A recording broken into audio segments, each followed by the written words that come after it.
Hey everybody, I just wanted to share some of my thoughts and prep for an upcoming Talislanta campaign I'll be running. For you guys not familiar with Talislanta, it's both a setting and I guess a system that's been around since about 1987 or so. So that makes it about close to, if not over, 34 years or so old. It's currently in its sixth version, which includes a 5e version. Talislanta uses a simple d20 plus stat plus skill roll high mechanic, which actually technically is called the Omni system.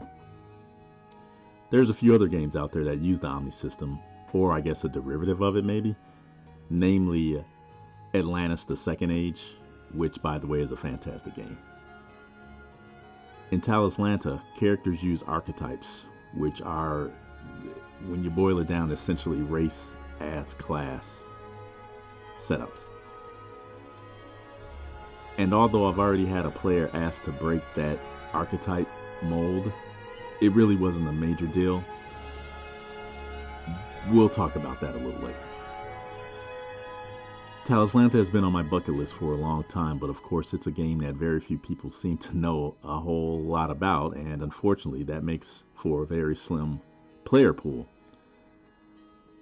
This latest version has had a recent Kickstarter, so I figured the time to strike was sooner than later, and unfortunately it's still proven to be a difficult task, even with Discord, Facebook, and Reddit. And when I say difficult, I mean just finding players. Visually, it's a fantastic mixture, to me, of Morrowind, Xenoclash, if any of you have heard of that game before, Numenera, and Planescape.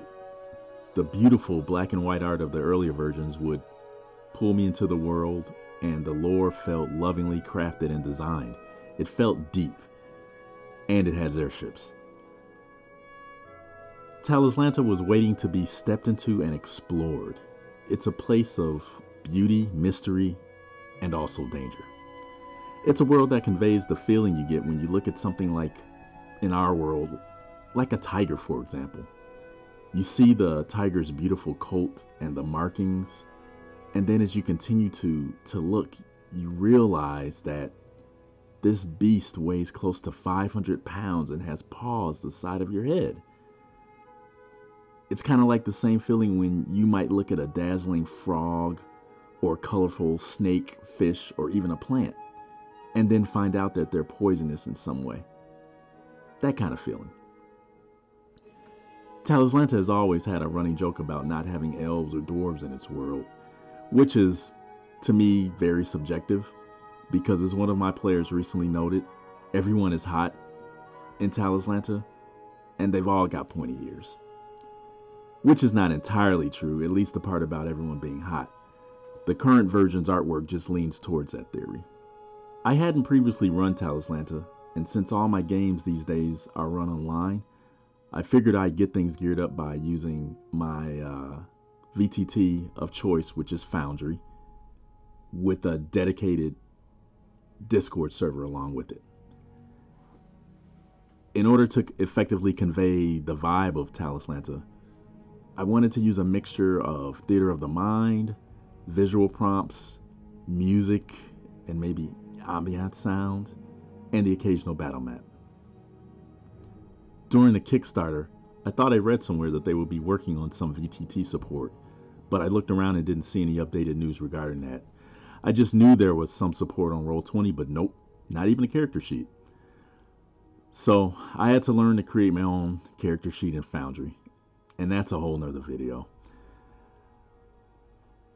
Once I had a basic character sheet with built-in die mechanics, I needed to test it out. So I wrangled in a handful of players from the Mr. Mean YouTube Discord channel or server and gave it a go. Once I was able to wrangle those guys together, 3 players, we set up for a one-shot, which actually took 2 sessions of 2 hours each. One player created a foppish rogue magician, but wanted to use cartomancy magic, which is kind of restricted in the lore. Cartomancy is magic using decks of cards, which is pretty cool actually. We figured out a way for his concept to make sense within the lore of the world, and it worked out great. The remaining 2 players use pre-gens I created, an Aramite knife fighter and a Xandir swordsman.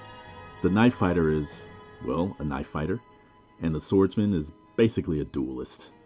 Think of a musketeer, kind of. This allowed for a good mix of various skills to try out, plus magic and combat, of course.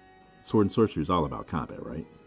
Once I knew what the characters were all about, I could start fleshing out the world around those characters.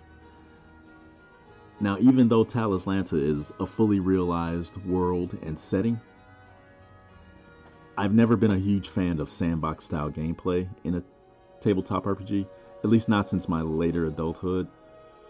Sandbox gaming is fine, but for me, time was something I was always fighting against. If you're able to have 6-hour sessions where your players have the time to bump around the world and try to figure out what they want to do and explore to their heart's content, that's great. I've been there, done that. But these days, I've had to enjoy a more focused type of play. And it's been a necessity because of time constraints.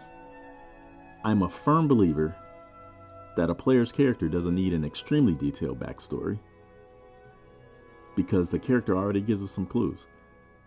Backstories are nice, but most of the work is already done after your character is made up, in my opinion.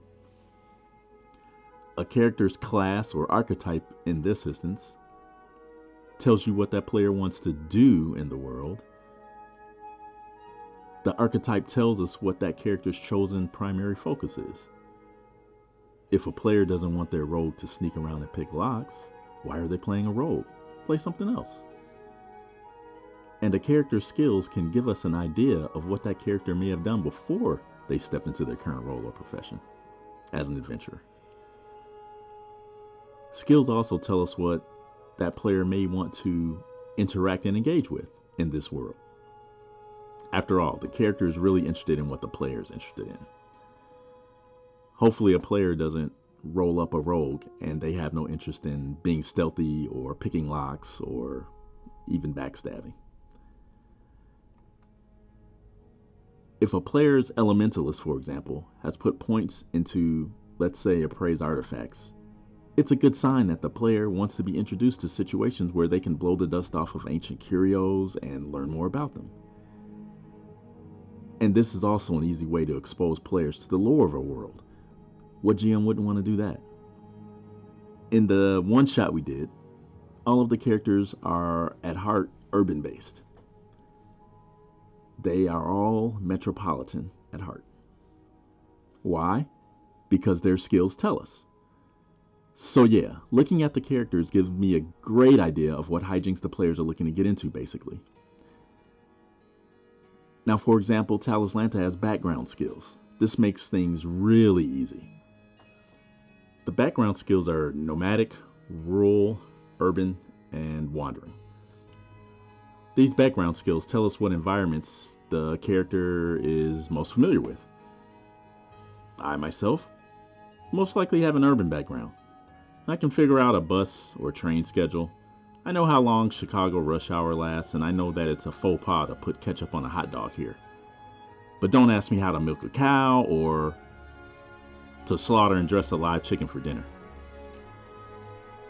The cool thing about Talislanta skills is that most often you can try something you have no prior experience with, but most likely you're not going to be very good at it. And I'm not talking about any skill. You can't try any complex sciences or surgeries, for example, but there's a lot of other things you can try. I really don't like systems where if the skill is not on your sheet, you can't even try to do it. I think that's kind of also the reason why I'm not a big fan of feats. But as I said before, that's another video. So anyway, the background skills take care of all the nitpicky skills that other games have, like you may have 2 ranks in this and 1 rank in that, etc.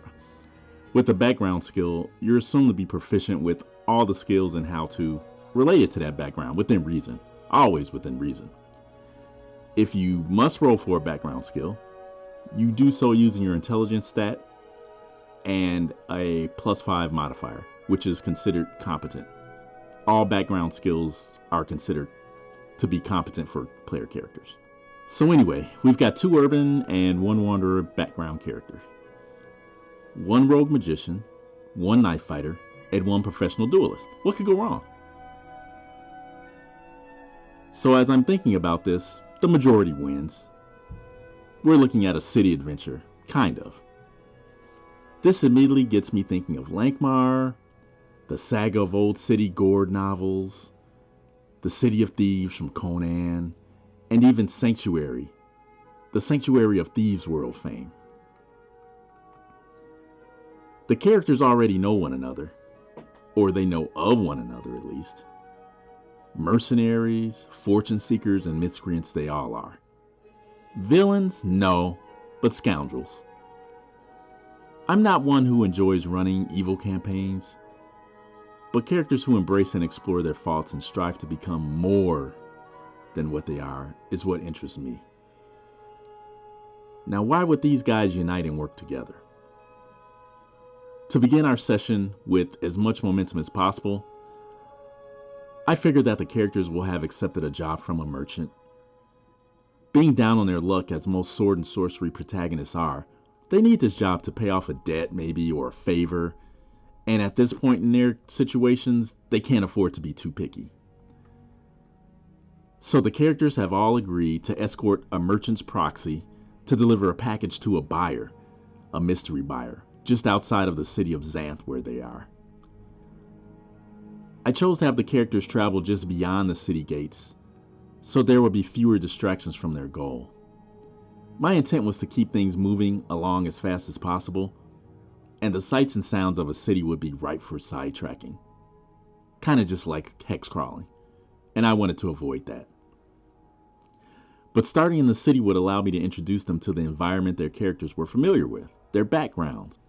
Once we've established the how and the why the characters are doing what they're doing, we can move on to the next phase of the session. The party leaves the relative safety of the city of Xanth, and they entered the forested countryside. Now remember, one character has the wanderer background. If any characters may have an inkling or familiarity with the goings-on outside of the city, it'll be him. I use this opportunity to further develop the NPC middleman the characters are dealing with as a Weasley, irritating, insufferable lout who sees the characters as nothing but tools for him to use and then discard. He chatters and rattles and goes on and on about how this mission upon completion will bring him kudos with his boss and how he'll be rewarded and this, that, and the other. It's all about him.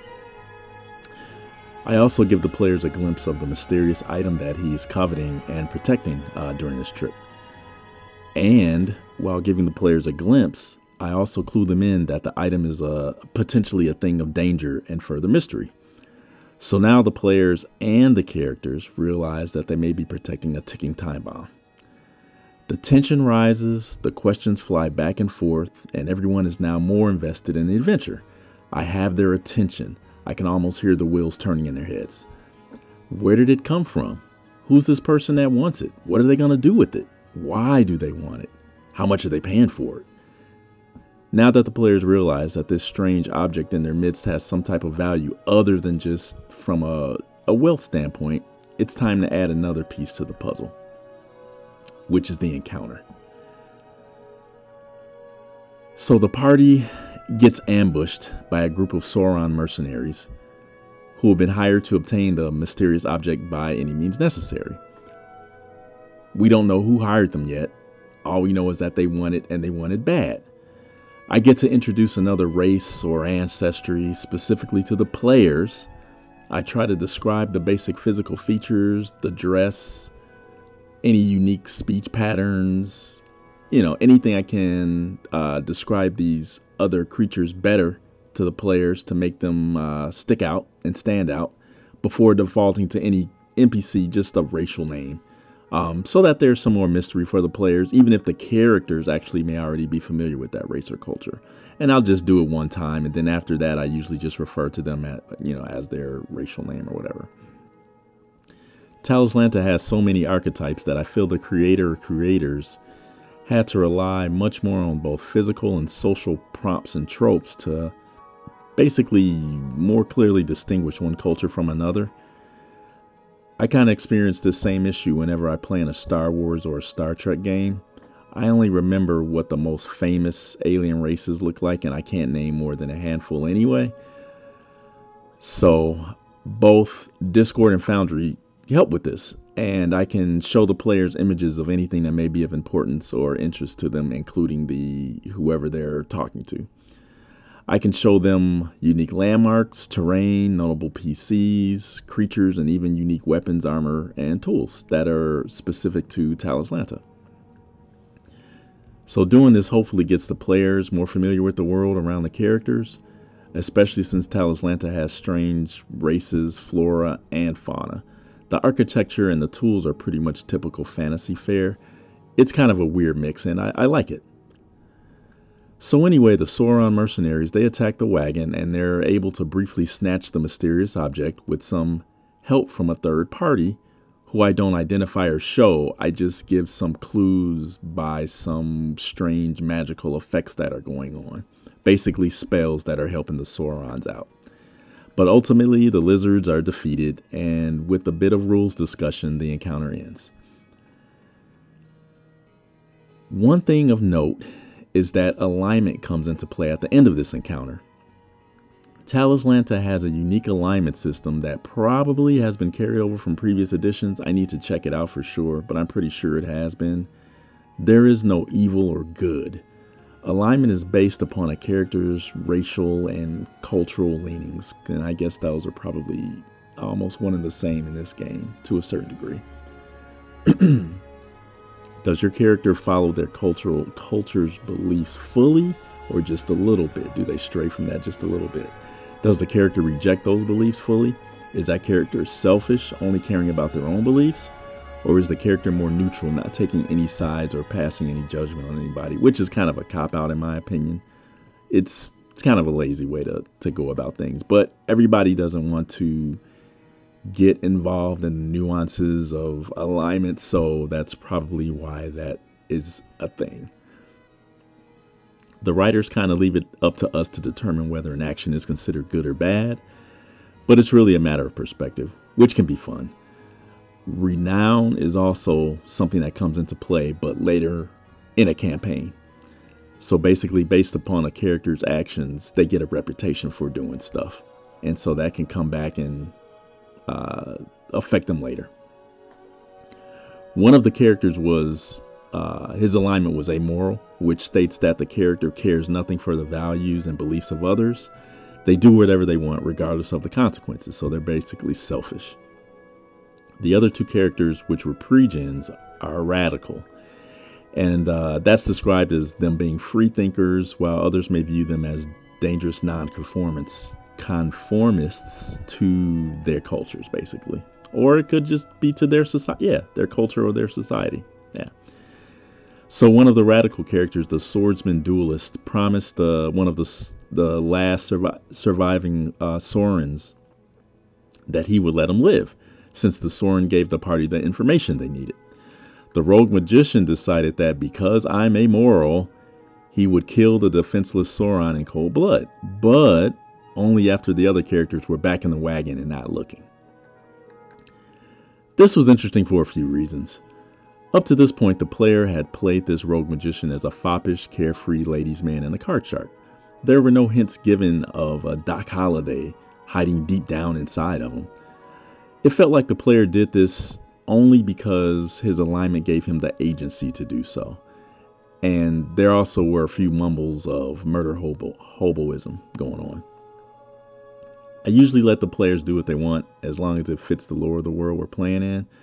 I may not see the logic in what they may do or agree with it, but as long as it's not anything that's malicious or disruptive to the game or a slight against another player, I let the cards fall where they may. If we were playing in a campaign, I'd make a note about that character's renown, and it would probably come to bite him in the ass at a later time, and rightfully so. In a sense, the player's decision and his character's actions gave me more fuel for my GM fire, so to speak. I would be a bad GM if I let that opportunity go to waste, I think. Was that the player's plan all along? I doubt it, because he knew we were playing a one-shot, but I could be wrong. He may have done it because we were playing a one-shot. It's hard to know for sure. And I'd feel a lot more warm and fuzzy if the player told me, hey, there's a method behind my madness, instead of I did this because of my alignment. I hate that. So all of that was just to say that I have never been a big fan of alignment in any game. Either players, including the GM, don't fully understand it, or a lot of players choose chaotic good, neutral, or chaotic neutral, so they have more wiggle room to be selfish. And in some cases, the alignments are looked at as being so stringent that any perceived step outside of the boundaries of alignment is bad for the player or the character or both. So I usually throw alignment out of the window and lean more heavily on alliances. Who you roll with shows and tells a lot about what you believe, and we all wake up and may have a different outlook on things from day to day anyway. So lastly, I'll give a shout out to the Palladium alignment system, which I kind of like, and also the Law versus Chaos alignment system. I think Chaosium uses that. And in the next video, I'll talk about session 2 of our one shot and how things turned out. So thanks for listening, guys. Have a good evening.